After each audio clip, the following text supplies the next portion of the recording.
पंडित जवाहरलाल नेहरू जी और डॉक्टर बाबा साहब अम्बेडकर ने मिलके एडल्ट फ्रेंचाइज लाकर हर एक आदमी को वोटिंग का अधिकार दिया।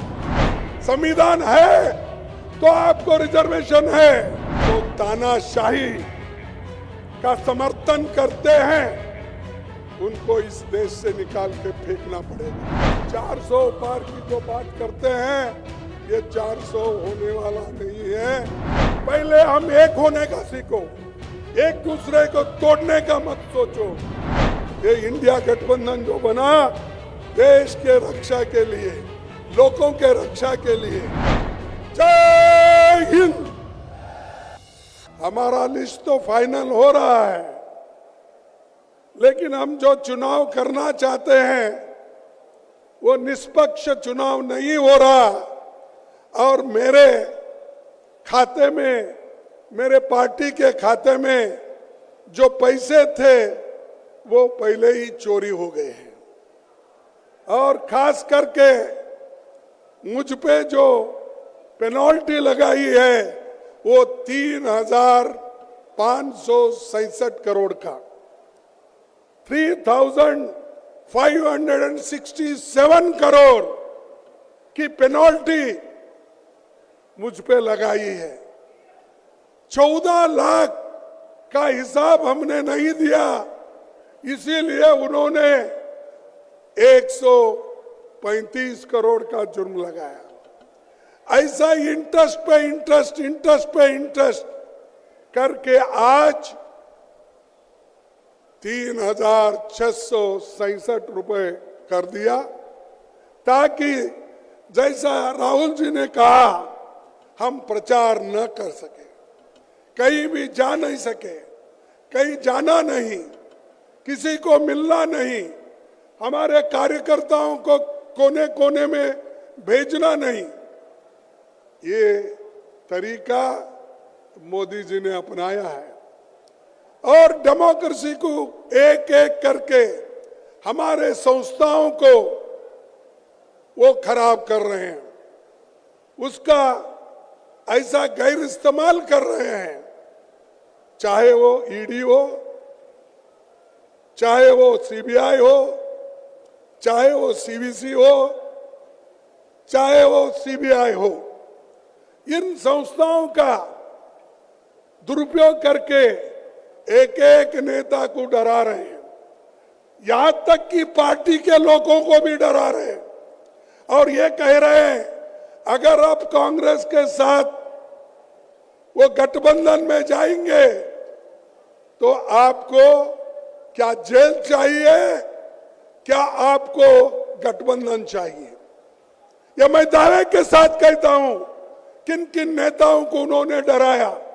ऐसा ही डरा डरा के बहुत से एमपी खरीदा, एमएलए खरीदा और उन्होंने नए सरकारें बनाई। ये है मोदी की नीति। और इस मोदी को जब तक आप नहीं हटाएंगे, मोदी के विचारधारा को जब तक आप नहीं हटाएंगे, इस देश में सुख और समृद्धि कभी नहीं आएगी। इसीलिए हमको लड़ना है डेमोक्रेसी बचाने के लिए, लोकतंत्र की रक्षा करने के लिए और संविधान को बचाने के लिए। संविधान है तो आपको रिजर्वेशन है, संविधान है तो आपको मूलभूत जो अधिकार है, फंडामेंटल राइट्स, वो मिलेंगे। और संविधान नहीं है, ये कुछ नहीं मिलेगा। आप याद कीजिए, मेरे माताओं से मैं निवेदन करता हूं, आप याद कीजिए, अगर बीजेपी की सरकार इस देश में संविधान बनाती तो वो पहला काम करते, महिलाओं को वोटिंग की पावर ही नहीं देते, क्योंकि उनके विचार वैसे हैं। लेकिन भारत एक ऐसा देश है, पंडित जवाहरलाल नेहरू जी और डॉक्टर बाबा साहब अम्बेडकर ने मिलके एडल्ट फ्रेंचाइज लाकर हर एक आदमी को वोटिंग का अधिकार दिया। चाहे वो स्त्री हो, चाहे वो पुरुष हो, चाहे वो नौकर हो, चाहे वो मालिक हो, चाहे कारखाने का बड़ा से बड़ा धनी हो, सबको अधिकार मिला। इससे पहले था क्या? आज बड़े बड़े बात करते हैं, इतनी टीका करते हैं हम पे, पूछो मत। अरे हमने तो देश को आजादी दिलाने के लिए लड़ा, खून बहाया, देश को एकता रखने के लिए श्रीमती इंदिरा गांधी जी अपनी जान दी, राहुल गांधी जी अपना जान दिए, उनके शरीर के टुकड़े टुकड़े हो गए। और वैसा ही श्रीमती इंदिरा गांधी जी देश को एकता रखने के लिए 32 गोलियां अपने छाती पे लगा ली। कौन लीडर ऐसा बताओ? यही बीजेपी वाले, यही आरएसएस वाले जनसंघ के नाम पे थे। तब क्या करते थे? तब ये सरकारी नौकरी में जाने के लिए लोगों को कहते थे, ये कहते थे क्विट इंडिया आंदोलन में भाग मत लो, गांधी जी की आइडिया अच्छी नहीं है, ये कहते थे। ये नौकरियों में रहते थे, ये व्यापार करते थे और देश के लिए कभी नहीं लड़े। मैं उसीलिए कई बार बोलता हूं, इनके घर का एक श्वान भी भोगता नहीं था, ऐसी परिस्थिति। लेकिन हमारे लोग सूली पे चढ़े, हमारे लोग लड़े। तो इसीलिए कांग्रेस पार्टी संविधान बचाने के तरफ हमारा ध्यान है। और इसीलिए हमको ये जरूर होगा कि हम सबका विकास चाहते हैं। चंद अमीर मित्रों का विकास मोदी चाहते हैं। आप डेमोक्रेसी चाहते हैं या तानाशाही, आपको तय करना होता। आप डेमोक्रेसी चाहते हैं ना? अरे लोकतंत्र चाहते हैं या नहीं? जो लोकतंत्र चाहते हैं वो हाथ उठाइए दोनों, और जो तानाशाही का समर्थन करते हैं उनको इस देश से निकाल के फेंकना पड़ेगा।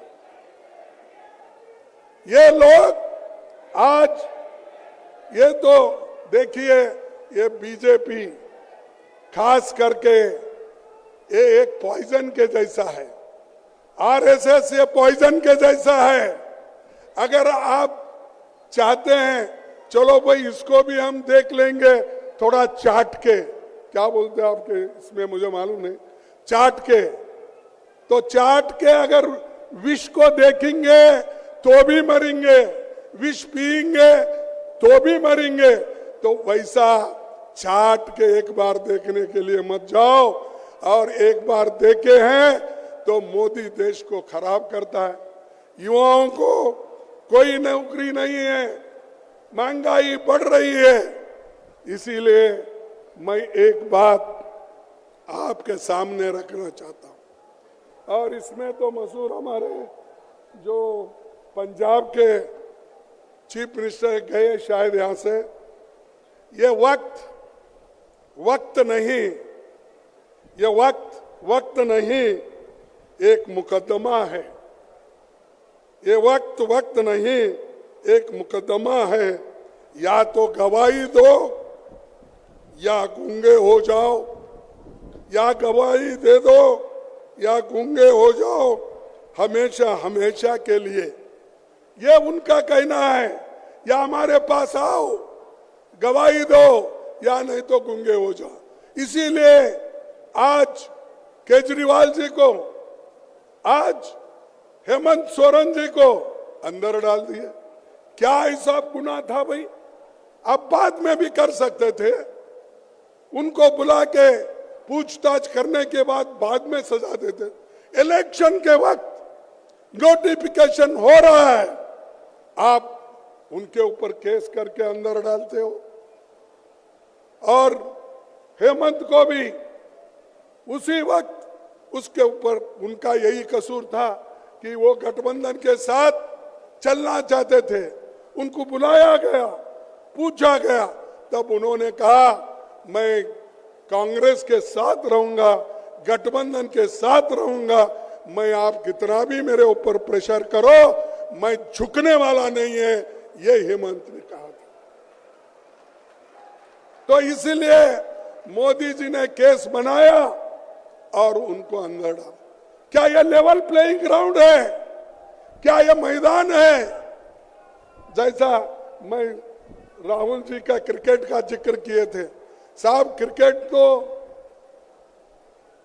सब लोग ठीक ठाक मैदान बनाते हैं और पिच भी अच्छा करते हैं, तब लोग खेल पाते हैं। यहां तो मोदी सब तरफ खड्डा खोद के हमको क्रिकेट खेलो बोल रहा है, लेवल प्लेइंग ग्राउंड ही नहीं है। तो ऐसे व्यक्ति को इस बार हराना चाहिए। जब तक इनको हराएंगे नहीं, तब तक शांति से नहीं बैठना चाहिए। और ये इसलिए जरूरी है, किसी एक व्यक्ति के लिए नहीं है, या सिर्फ आज एक केजरीवाल जी के लिए नहीं है, या हेमंत के लिए नहीं है, ये 140 करोड़ जनता की रक्षा के लिए हम कर रहे हैं। और ये जरूरी है, गरीब को, किसान को, मजदूर को, छोटे मोटे व्यापारियों को, इनकी रक्षा करने के लिए हम ये कर रहे हैं। इसीलिए हम चाहते हैं कि डेमोक्रेसी को बचाओ। ये 224 की चुनाव होगी युवाओं के रोजगार के लिए, ये चुनाव होगी बढ़ती महंगाई के मुद्दे पर, ये चुनाव होगी किसानों के एमएसपी गारंटी पर, ये चुनाव होगी लोगों की हिस्सेदारी। जो राहुल जी ने बीड़ा उठाया है कि जाति जनगणना होना चाहिए और जिसकी जनसंख्या है उसको न्याय मिलना चाहिए, जिसकी जनसंख्या भारी है उसको न्याय मिलना चाहिए। इसीलिए वो जो आवाज उठाए, इसकी भी लड़ाई है। और भाजपा के भ्रष्टाचार के खिलाफ ये लड़ाई है। और चुनाव देश के संविधान और डेमोक्रेसी को बचाने की है। इसीलिए मैं आपसे विनती करता हूं कि आप सभी एक हो जाओ, मिलके चलेंगे। इसीलिए पंजाब के हमारे चीफ मिनिस्टर से भी यही मैं अपेक्षा करता हूं, जब एक होकर हम लड़ेंगे तभी हम कुछ हासिल करेंगे, नहीं तो एक दूसरे को कुचलते रहेंगे, आप कभी आगे नहीं आएंगे। मैं आपसे विनती, पहले हम एक होने का सीखो, एक दूसरे को तोड़ने का मत सोचो। ये हमारा उसूल होना चाहिए, तभी हम कुछ काम कर सकते हैं। और मुझे खुशी है आज हम सब लोग मिलके काम कर रहे हैं, चाहे हमारे कुछ भी मतभेद हो। हम येचुरी साहब, डी राजा केरल में लड़ते हैं, लेकिन यहाँ इस बड़े कॉज के लिए, इसके लिए हम एक होकर एक मंच पे हम आते हैं। उसी ढंग से हम आप आदमी से हम यहाँ पर लड़ते हैं, पंजाब में लड़ते हैं, तो देश के एकता के लिए, अखंडता के लिए एक मंच पे है। तो ये जो बना, ये इंडिया गठबंधन जो बना, देश के रक्षा के लिए, लोगों के रक्षा के लिए और आपके हिफाजत के लिए बना, या किसी व्यक्ति के बारे में नहीं। अगर वो व्यक्ति, संविधान बचा, हर व्यक्ति बचेगा, और जो अच्छा काम करता है वो जरूर बचेगा। तो इसीलिए भाइयों, मैं ज्यादा कुछ बातें नहीं कहते हुए इतना ही कहूंगा, हम लड़ेंगे और बीजेपी को ये बताएंगे, भाई तुम्हारा ज्यादा हुआ, बस करो। लोग अंडर करंट है, आप ये मत सोचो 400 पार की जो बात करते हैं, ये 400 होने वाला नहीं है। चुप लोगों को डराना धमकाने की बात करते हैं। अरे हमारे पास वो हिम्मत है, हमने कई लड़ाई लड़ी है, कांग्रेस ने कई लड़ाई लड़ी है। बीजेपी के लोग तो एक बार 2 सीट आए थे, उनके 2 ही सीट, आपको मालूम होगा, दिल्ली वाले आप बेहतर जानते हैं। तो ये 2 सीट लिए सो लोग बार बार दूसरों को गालियां देते हैं। तो इसीलिए आपसे मैं यही कहूँगा कि आखिरी में एक बात कह के मैं अपने बात को ख़त्म करूँगा, तो वो ये है कि इंडिया गठबंधन के लिए जो मुश्किलातें हैं, उन मुश्किलातों को हम सब मिलके दूर करेंगे।